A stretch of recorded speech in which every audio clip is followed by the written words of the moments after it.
இன்னைக்கு மத்தியானம் லஞ்ச் என்னன்னு பார்க்கலாம். பருப்பு உருண்டை குழம்பு, கேரட், காரம், அப்புறம் கறி பொடியும் கொஞ்சம் போட்டிருக்கேன் காரத்துக்கு, தேங்காயும் போட்டேன், கேரட் கறி, ரசம், சாதம், எப்பவும் போல மோர் கரைச்சி வச்சிருக்கேன். இது தக்காளி ஊறுகாய் போட்டு வச்சிருக்கேன், சாத்துக்கு தொட்டுக்கிறேன். இதுதான் இன்னைக்கு லஞ்சு. இந்த பருப்புருண்டை குழம்பு எப்படி பண்றதுன்னு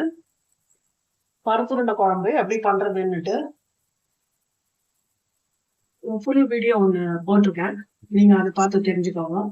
ரொம்ப சிம்பிளா, வெங்காயம் தக்காளி எல்லாம் இல்லை, வெங்காயம் பூண்டு இதெல்லாம் இல்லாம, தக்காளி போட்டிருக்கேன், வெங்காயம் பூண்டு இதெல்லாம் இல்லாம ஒரு சிம்பிளான பருப்பு உருண்டை குழம்பு.